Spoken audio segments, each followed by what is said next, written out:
ગુરુ માતા સુદીક્ષાજી પ્રેમથી બોલજો ધન્ય નિરાકારજી। આજે આપણે જીવતાની મૂર્તિને છોડીને મૂર્તિ પૂજવાવાળા સર્વે ભ્રષ્ટ થાય છે। કારણ કે મૂર્તિ પૂજવાના બહાને કુકડાને, બકરાને કે મનુષ્ય વગેરેને બલિ કરે છે, તેથી પાપ લાગે છે। તો મૂર્ખા, તારો પથ્થરની મૂર્તિનો ભગવાન તે અગરબત્તી સૂંઘતો નથી, ત્યાં સારી સારી સુગંધી અગરબત્તી સૂંઘાડે છે અને શરીરમાં ભગવાન છે તેને મૂર્ખા બીડીને સિગરેટનું ઝેર સૂંઘાડે છે। વળી મૂર્ખા પથ્થરની મૂર્તિને દૂધ પીવરાવે છે અને તે વળી પીતોય નથી, અને વળી શરીરમાં ભગવાન છે તેને દારૂ, ચા વગેરે પીવરાવે છે।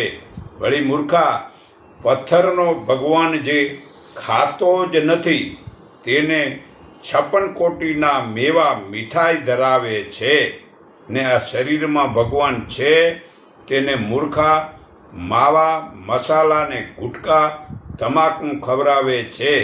તો સંત કબીર કહે છે, મૂર્ખા બધું જ ઊંધું કરે છે। મૂર્ખા જે બધું જ ઊંધું કરે છે તે મૂર્ખા જ છે। તો ખરેખર આપણે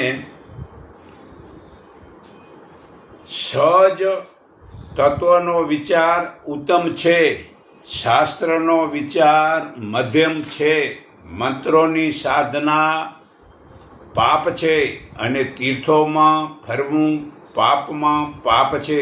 મૂર્તિનું પૂજાથી ફરી જન્મવું પડે છે, માટે બહારની પૂજા છોડીને હૃદયમાં જ પૂજા કરવી।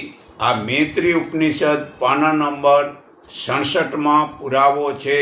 તો ગીતા અધ્યાય 15:1 ભગવાન શ્રી કૃષ્ણે કહ્યું છે, પરમાત્મા મૂળ આદિ પુરુષ છે, અને ગીતા અધ્યાય 10 શ્લોક 21માં વિષ્ણુ, શંકર, રામ વગેરે આ ભગવાનની વિભૂતિઓ છે।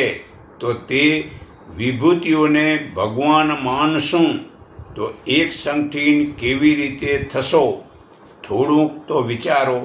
વળી ગીતા અધ્યાય 7 શ્લોક 4-6માં પૃથ્વી, જળ, અગ્નિ